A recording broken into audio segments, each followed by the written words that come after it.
ಓ ಬನ್ನಿ ದತ್ತಣ್ಣ, ಕೂತ್ಕೊಳ್ಳಿ. ಅಂಬಾಡಿ. ಅಯ್ಯೋ ರಾಮ. ಜಡ್ಜ್ಮೆಂಟ್ ಏನಾಯ್ತು ದತ್ತಣ್ಣ? ಎಲ್ಲಿ ಜಡ್ಜ್ಮೆಂಟ್ ತರ್ತೀಯಪ್ಪ? ನಾಳೆ ಅಲ್ವಾ ಜಡ್ಜ್ಮೆಂಟ್? ಹಾಗಾದ್ರೆ ಮುಖ್ಯಮಂತ್ರಿಗೆ ನೇಣು ಗ್ಯಾರಂಟಿ ಅನ್ನಿ.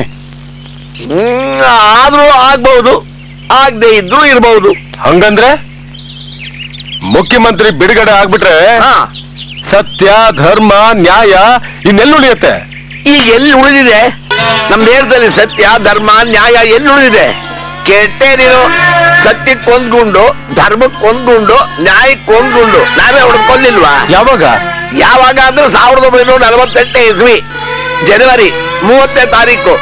ಪಾಪ ಮಹಾತ್ಮ ಗಾಂಧೀಜಿ ಒಂದೇ ಗುಂಡಲ್ಲಿ ಸಾಯೋರು. 3 ಗುಂಡು ಯಾಕೆ ಹೊಡೆದ್ವಿ? ಸತ್ಯಕ್ಕೊಂದು, ನ್ಯಾಯಕ್ಕೊಂದು, ಧರ್ಮಕ್ಕೊಂದು ಆರ್ಡರ್ ಮುಗಿಸ್ಬಿಡ್ವಿ. ಕ್ಲಾಸ್. ಹಾಗಾದ್ರೆ ವ್ಯವಸ್ಥೆ ಅಷ್ಟೊಂದು ಕೆಟ್ಟೋಗಿದೆ ಅಂತೀರಾ? ಹೊಡೆದೇ ಮೆಟ್ಲಾಗೆ ನಿಮ್ ವ್ಯವಸ್ಥೆಗೆ. ಅಲ್ರಿ, ಸತ್ಯವಾಗಿರ್ಬೇಕಾದ ಸರ್ಕಾರ ಸತ್ ಕೂತಿದೆ, ಧರ್ಮವಾಗಿರ್ಬೇಕಾದ ಶಾಸಕಾಂಗ ಅವ್ರನ್ನ ಅವರೇ ಮಾರಾಟಕ್ಕೆ ಇಟ್ಕೊಂಡಿದ್ದಾರೆ. ಏನೋ ನಮ್ಮ ದೇಶದ ಪುಣ್ಯ ಚೆನ್ನಾಗಿದೆ, ನ್ಯಾಯಾಂಗ ಸುಭದ್ರವಾಗಿದೆ. ಆದ್ರೆ ಏನ್ ಮಾಡ್ತೀರಿ? ಅದ್ರಲ್ಲಿರೋರು ಮನುಷ್ಯರೇ ತಾನೇ. ಆ ಮನುಷ್ಯರಿಗೆ ಆಳೋ ಪಕ್ಷದವರು ಈ ಕೋರ್ಟ್ನಿಂದ ಆ ಕೋರ್ಟ್ಗೆ, ಆ ಕೋರ್ಟ್ನಿಂದ ಆ ಕೋರ್ಟ್ಗೆ ಸುಮ್ನೆ ಏರ್ಸ್ಕೊಂಡು ಹೋಗ್ತೀವಿ ಅಂತ ಆಸೆ ತೋರಿಸಿದ್ರೆ ಬಲಿ ಬಿಡದೆ ಇರ್ತಾರ? ಇನ್ನೊಂದೇನ್ ಗೊತ್ತಾ, ನಮ್ ಕಾನೂನಲ್ಲೇ ಐಬಿದೆ ಕಣ್ರಿ. ಕೂಲಿ ಮಾಡಿದಾನೆ ಅನ್ನಿ ಸಾಕ್ಷಿ ತಗೊಂಡ್ ಮಾಡ್ತಾರೆ, ರೇಪ್ ಮಾಡಿದಾನೆ ಅನ್ನಿ ನೋಡ್ಕೊಂಡ್ ಕರ್ಕೊಂಡ್ ಮಾಡ್ತಾರೆ. ಬೇಡಪ್ಪ ದರೋಡೆ ಮಾಡಿದಾನೆ ಅನ್ನಿ ಸಾಕ್ಷಿ ತಗೊಂಡ್ ಮಾಡ್ತಾರೆ. ಏನ್ರಿ ಇವನ್ನೆಲ್ಲ ಸಾಕ್ಷಿ ಇಟ್ಕೊಂಡ ಮಾಡ್ತಾರೆ? ಇಲ್ಲ, ನಾವು ಸಾಕ್ಷಿ ಇಟ್ಕೊಂಡೋಗಿ ಕೊಟ್ವಿ ಅಂತ ಇಟ್ಕೊಳ್ಳಿ, ಐ ವಿಟ್ನೆಸ್ ಅಂತ ಕಾಸು ಕೊಟ್ಕೊಂಡ್ಕೋತಾರ್ರಿ ನನ್ನ ಮಕ್ಕಳು. ಇವರು ಕಾಸು ಕೊಟ್ಕೊಂಡ್ಕೋತಾರೆ. ಯಾಕೆ? ಲೋಕಾಯುಕ್ತರಿಲ್ವಾ? ಅವ್ರು ಸುಮ್ಮನೆ ಬಿಟ್ಟಾರೇನು? ಬಿಡದೆ ಏನ್ ಮಾಡ್ತಾರ್ರಿ? 5 ವರ್ಷ ಪುಣ್ಯಾತ್ಮ ಗಂಟೆ ಚಲ ಕೂತಿದ್ರು. ಏನ್ ಮಾಡಿದ್ರು? ಹಿಡಿದು ಒಳಗೆ ಹಾಕಿದ್ರೆ ವಿನಃ ಶಿಕ್ಷೆ ಮಾಡೋ ಅಧಿಕಾರ ಎಲ್ರಿ ಕೊಟ್ರು? ಇವರು ಅಧಿಕಾರ ಕೊಡ್ತೀವಿ ಅಂತ ಕಾಲ ಕಳೆದ್ರೆ ವಿನಃ ಅವರು ಆಚೆಗೆ ಹೋದ್ಮೇಲೆ ವಾಪಸ್ ಕರ್ಕೊಂಡ್ ಬನ್ನಿ ಇದ್ರು ಎಲ್ಲಿ ಕರ್ಕೊಂಡ್ ಬಂದ್ರು? ಯಾಕೆಂದ್ರೆ ಭಯ ಇವ್ರಿಗೆ, ಎಲ್ಲಿ ಅವ್ರಿಗೆ ಬುಡಿಕೆ ಬೆಳೆ ಬಿಡ್ತಾರೋ ಇವ್ರು ಅಂತ ತಿಳ್ಕೊಳ್ಳಿ. ನೋಡ್ರಿ, ಇವೆಲ್ಲ ಸರಿ ಹೋಗಬೇಕು ಅಂದ್ರೆ ಜನ ಎಚ್ಚೆತ್ಕೋಬೇಕ್ರಿ. ಓಟ್ ಕೊಡೋ ಜನ ಏಟ್ ಕೊಡೋ ಗೆದ್ದು ನಿಂತ್ಕೊಂಡಾಗ್ರೆ ಇವೆಲ್ಲ ಸರಿ ಹೋಗುದು ಕಣ್ರಿ. ಹಾಗಾದ್ರೆ ಚೀಫ್ ಮಿನಿಸ್ಟರ್ಗೆ ಬಿಡುಗಡೆ ಆಗತ್ತೆ ಅನ್ನಿ.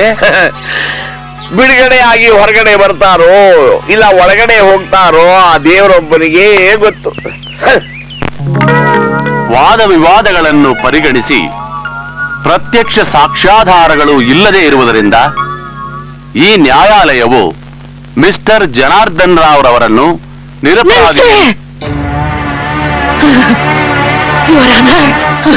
ನೀವೇನಾದ್ರೂ ಹೇಳೋದಿದ್ರೆ ಕಟ್ಕಟ್ಗೆ ಬಂದು ಹೇಳಿ.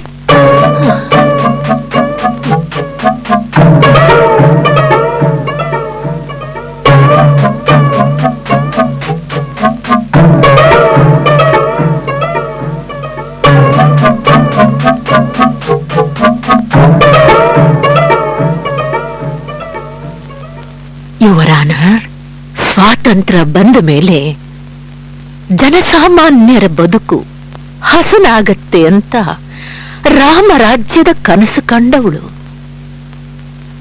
ನನ್ನ ಮಗ ಸಣ್ಣವನಿದ್ದಾಗ, ಚಿಕ್ಕ ಮಗುವಾಗಿದ್ದಾಗ ನಾನು ಹಾಲು ಉಣಿಸ್ತಾ ಅವನ ಕಿವಿಯಲ್ಲಿ ನಾನು, ನೀನು ಬೆಳೆದು ದೊಡ್ಡವನಾದ ಮೇಲೆ ದೊಡ್ಡ ದೊಡ್ಡ ಕೆರೆಗಳನ್ನ ಕಟ್ಟಿಸು, ಬಾವಿಗಳನ್ನ ತೋಡಿಸು, ಜನಸಾಮಾನ್ಯರನ್ನ, ಈ ಪ್ರಜೆಗಳನ್ನ ಪ್ರೀತಿಯಿಂದ ಕಾಣು, ದೀನ ದಲಿತರಿಗೆ ನೆರವಾಗು, ಜನಸೇವೆಯೇ ಜನಾರ್ದನ ಸೇವೆ ಅಂತ ಅವನ ಕಿವಿಯಲ್ಲಿ ಜೋಗುಳ ಹಾಡ್ತಿದ್ದೆ.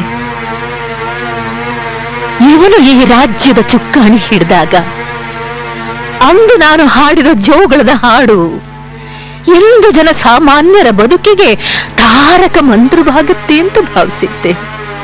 ಆದ್ರೆ ಇವನು ಕುರ್ಚಿ ಮತ್ತು ಅಧಿಕಾರದ ಆಸೆಯಿಂದ ಎಲ್ಲವನ್ನೂ ಧೂಳಿಪಟ ಮಾಡಿ ತನ್ನ ಸುಖಕ್ಕೋಸ್ಕರವಾಗಿ ಇಡೀ ರಾಜ್ಯವನ್ನೇ ಕಟ್ಲೆ ತಳ್ಳಿದ್ದಾನೆ. ಹೆಣ್ಣು ಮಧ್ಯ ಅಧಿಕಾರದ ಅಮಲ್ನಲ್ಲಿ ಇವನು ಕೊಲೆ ಮಾಡಿದ್ದಾನೆ. ಈಕೆ ನನ್ನ ಕಕ್ಷಿದವನ್ನ ಕೊಲೆಗಾರ ಅಂತ ಸಂಬೋಧನೆ ಮಾಡ್ತಾ ಇದ್ದಾರೆ. ಯುವರ್ ಆನರ್, ಇಲ್ಲಿ ನನ್ನ ಸ್ನೇಹಿತರು ಪರಿಸ್ಥಿತಿಯ ಗಂಭೀರತೆಯನ್ನ ಅರ್ಥ ಮಾಡ್ಕೋಬೇಕು. ಇವರು ಆಫ್ಟರ್ ಆಲ್ ಇವರಿಗೆ ಕ್ಲೈಂಟ್ ಇರಬಹುದು ಯುವರ್ ಆನರ್, ಆದ್ರೆ ಆಪಾದನೆಯನ್ನ ಮಾಡ್ತಾ ಇರುವಂತವ್ರು ಅಪರಾಧಿಯ ಹೆತ್ತ ತಾಯಿ. ಹೆತ್ತ ತಾಯಿನೇ ತನ್ನ ಮಗನನ್ನ ಕೊಲೆಗಾರ ಅಂತ ಕರಿಬೇಕು ಅಂದ್ರೆ ಆ ತಾಯಿ ಸಂಕಟ ಎಂಥದ್ದು ಅಂತ ಕೋರ್ಟ್ ಮನಗಾಣಬೇಕು. ಹಾಗಾಗಿ ಇವರಿಗೆ ಮಾತಾಡೋದಕ್ಕೆ ಈ ಕೋರ್ಟ್ ಅವಕಾಶ ಕೊಡಬೇಕು ಅಂತ ಪ್ರಾರ್ಥನೆ ಮಾಡ್ಕೋತೀನಿ. Objection over ruled. ನೀವು ಮುಂದುವರಿಸಿ. ಯುವರಾನ, ನನ್ನ ಮಗ ಅಧಿಕಾರ ಉಳಿಸ್ಕೊಳ್ಳೋಕೆ ಲಂಚ ತಗೊಳ್ತಿದ್ದೀನಿ ಅಂತ ನನ್ನ ಮುಂದೆ ಹೇಳಿದ್ದ.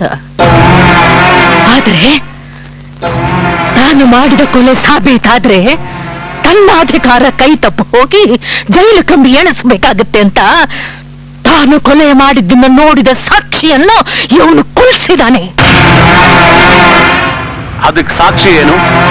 ಸಾಕ್ಷಿ, ಆ ಶಾಂತಿ ಸತ್ತ ದಿವಸ ನಾನು ನನ್ನ ಕೊಠಡಿಯಿಂದ ವರಾಂಡಕ್ಕೆ ಬಂದೆ.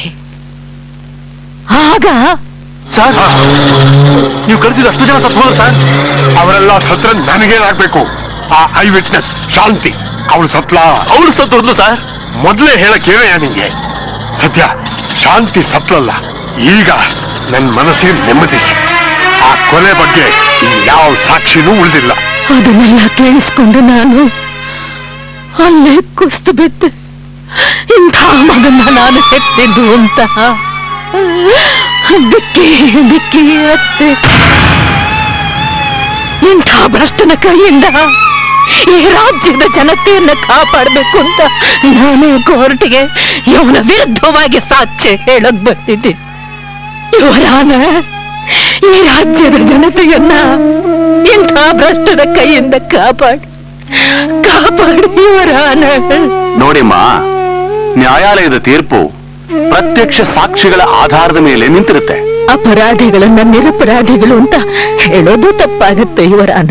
ನಿಮ್ಮ ತಳಮಳ ಏನು ಅಂತ ನನಗೆ ಅರ್ಥವಾಗ್ತಿದೆ ತಾಯಿ. ಯುವರ್ ಆನರ್, ನಮ್ ತಾಯಿ ಹೇಳಿದ್ದೆಲ್ಲ ನಿಜ.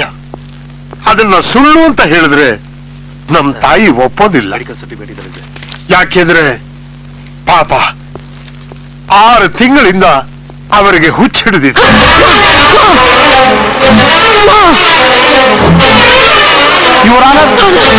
ಇವ್ರಿಗೆ ಹುಚ್ಚಿಡಿದಿದೆ ಅಂತ ಅನ್ನೋದಕ್ಕೆ ಮೆಡಿಕಲ್ ಸರ್ಟಿಫಿಕೇಟ್ ಇಲ್ಲಿದೆ.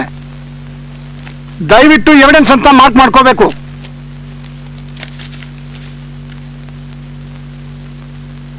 ಯುವರಾನ, ನಾನು ಹುಚ್ಚಿಯಲ್ಲ. ಇವನು ಸುಳ್ಳು ಹೇಳ್ತಾ ಇದ್ದಾನೆ. ಇದೆಲ್ಲ ಬೋಗಸ್ ಸರ್ಟಿಫಿಕೇಟ್ಗಳು. ಲಂಚ ಸಾಮ್ರಾಜ್ಯದಲ್ಲಿ ಈ ಭ್ರಷ್ಟಾಚಾರಿಗಳು ಸೃಷ್ಟಿ ಮಾಡಿರೋ ಸತ್ಯದ ಸಾವಿನ ಸರ್ಟಿಫಿಕೇಟ್ಗಳು. ನಾನು ಹುಚ್ಚಿಯಲ್ಲ. ಯುವರ್ ಆನರ್, ಶ್ರೀಮತಿ ಮಂಗಳಾದೇವಿ ಅವರು ಮಾನಸಿಕವಾಗಿ ಅಸ್ವಸ್ಥರಾಗಿರೋದ್ರಿಂದ ಅವರ ಹೇಳಿಕೆಯನ್ನ ಸಾಕ್ಷಿ ಅಂತ ಪರಿಗಣಿಸೋ ಹಾಗಿಲ್ಲ. ಆದ್ದರಿಂದ ನನ್ನ ಕಕ್ಷಿದಾರರನ್ನು ನಿರಪರಾಧಿ ಎಂದು ಪರಿಗಣಿಸಿ ಬಿಡುಗಡೆ ಮಾಡಿ ಅವರನ್ನು ಮತ್ತೆ ಪ್ರಜಾಸೇವೆ ಮಾಡಲು ಅವಕಾಶ ಮಾಡಿಕೊಡಬೇಕೆಂದು ಕೋರ್ಟ್ ಅನ್ನು ಕೋರುತ್ತೇನೆ.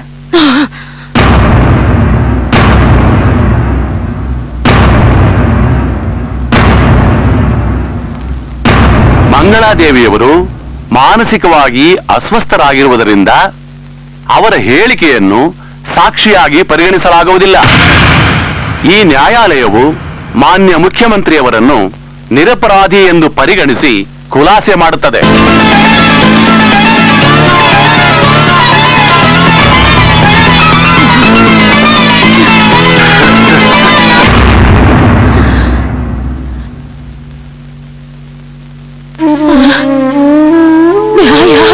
ನ್ಯಾಯಸ್ಥಾನದಲ್ಲಿ ನ್ಯಾಯಕ್ಕೆ ಸಾವು, ಸತ್ಯಕ್ಕೆ ಸಮಾಧಿ.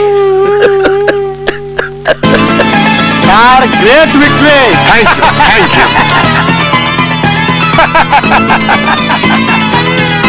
ಅಮ್ಮ, ನ್ಯಾಯ ದೇವತೆ ನಿನ್ನ ಕಣ್ಣಿಗೆ ಯಾಕೆ ಕಪ್ಪು ಬಟ್ಟೆ ಕಟ್ಟಿದ್ದಾರೆ ಅನ್ನೋದು ಈಗ ಗೊತ್ತಾಯ್ತಮ್ಮ. ಈಗ ಗೊತ್ತಾಯ್ತು. Congratulation. Thank you. Congratulation sir. Thank you. Congratulation sir. Thank you.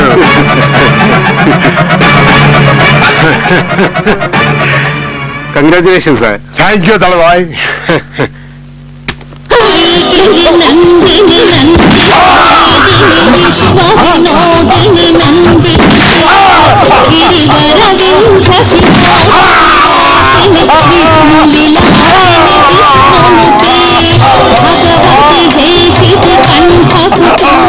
ಬೋಲೋ ಭಾರತ್ ಮಾತಾ ಕಿ ಜೈ. ಅಮ್ಮ ಭಾರತಾಂಬೆ, ನಿನ್ನ ಮಡ್ಲಲ್ಲಿ ಎಂತೆಂತ ಅಮೋಘ ರತ್ನ ಇಟ್ಕೊಂಡಿದೆ ಅನ್ನೋದನ್ನ ತೋರಿಸ್ಬಿಟ್ಟೆ ತಾಯಿ. ಸತ್ಯಕ್ಕೆ ಸಾವಿಲ್ಲ, ನ್ಯಾಯಕ್ಕೆ ಸೋಲಿಲ್ಲ, ಧರ್ಮದ ದಾರಿ ತಪ್ಪಿಸಕ್ಕೆ ಯಾರ ಕೈಯಿಂದಲೂ ಸಾಧ್ಯವಿಲ್ಲ ಅಂತ ತೋರಿಸ್ಬಿಟ್ಟೆ ಅಮ್ಮ. ಅಮ್ಮ, ನಿನ್ನೆ ನಾನು ರಾಜರಾಜೇಶ್ವರಿ ನೋಡ್ತಾ ಇದ್ದೀನಿ ತಾಯಿ.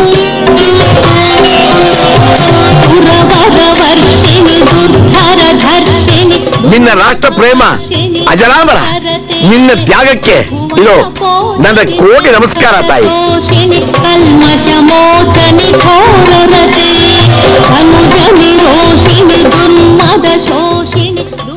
ಅಪ್ಪ ಮಹಾತ್ಮಾಜಿ, ಲಂಚದ ವಿರುದ್ಧದ ಹೋರಾಟದಲ್ಲಿ ಇರಬೇಕಾದ್ರೆ ಭ್ರಷ್ಟರ ಅಟ್ಟಹಾಸಕ್ಕೆ ನೊಂದು ಬೆಂದು ಹೋದ 3 ಜನ ನನ್ನ ಜೊತೆಯಾದ್ರು. ಯುವಸೇನೆ ಸೃಷ್ಟಿಸಿದ್ರು. ಆದ್ರೆ ಲಂಚರಹಿತ ಸಾಮ್ರಾಜ್ಯ ನೋಡ್ಬೇಕು ಅಂತ ಇದ್ದವರು ಹೋರಾಟದಲ್ಲಿ ತಮ್ಮ ಪ್ರಾಣಾರ್ಪಣೆ ಮಾಡಿ ಹುತಾತ್ಮರಾದ್ರು. ಮಕ್ಕಳು ಹಾಳಾಗೋದಕ್ಕೆ ತಂದೆ ತಾಯಿಗಳೇ ಕಾರಣ. ಒಂದು ದೇಶದ ಜನತೆ ಹಾಳಾಗೋದಕ್ಕೆ ರಾಜಕೀಯ ನಾಯಕರುಗಳೇ ಕಾರಣ. ಅಪ್ಪ ತಂದೆ, ನಂದೊಂದು ಕೊನೆ ಆಸೆ ನೆರವೇರಿಸ್ಕೊಡ್ತೀಯಪ್ಪ. ಈ ದೇಶ ಉದ್ಧಾರವಾಗಬೇಕಾದ್ರೆ ಮಹಾತ್ಮ ನೀನು ಮತ್ತೊಮ್ಮೆ ಹುಟ್ಟಿ ಬಾರಪ್ಪ.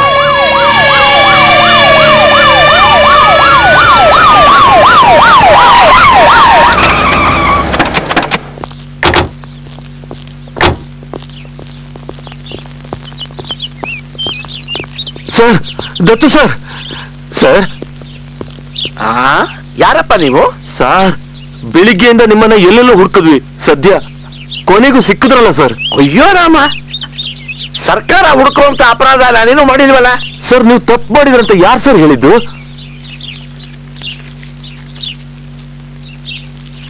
ಅಯ್ಯಯ್ಯೋ, ಏನಿದಲ್ಲ? Congratulations, sir. ಯಾಕಪ್ಪ? ನಿಮ್ಮ ಜನಸೇವೆನ ಮೆಚ್ಚಿ ನಮ್ಮ ಘನ ಸರ್ಕಾರ ನಿಮ್ಮನ್ನ MLC ನಾಮಿನೇಟ್ ಮಾಡಿದೆ. ಹೋಗಿರಿ ಬಗ್ಗೆ ನಾಚಿಕೆ ಆಗಬೇಕು ನಿಮ್ ಸರ್ಕಾರಕ್ಕೆ. ನಿಮ್ಮ ಸರ್ಕಾರಕ್ಕೆ ಮಾನ ಮರ್ಯಾದೆ ಏನೂ ಇಲ್ವಾ? ನನ್ನ ಬಾಯಿ ಮುಚ್ಚೋದಿಕ್ಕೆ ಈ MLC ಪಟ್ಟಾನ ಲಂಚ ಕೊಡ್ತಾ ಇದ್ದೀರಾ? ನಾನು ಸಾಯೋವರೆಗೂ ಲಂಚ ವಿರೋಧಿಯಾಗಿರೋದಕ್ಕೆ ಇಷ್ಟಪಡ್ತೀನಿ. ನಿಮ್ಮ ಸರ್ಕಾರ ಕೊಡೋ ಲಂಚದ MLC ಪಟ್ಟ ನನಗೆ ಬೇಕಾಗಿಲ್ಲ. ಬೋಲೋ ಭಾರತ್ ಮಾತಾ ಕಿ ಜೈ. ಜೈ ಕರ್ನಾಟಕ ಮಾತೆ. हमारा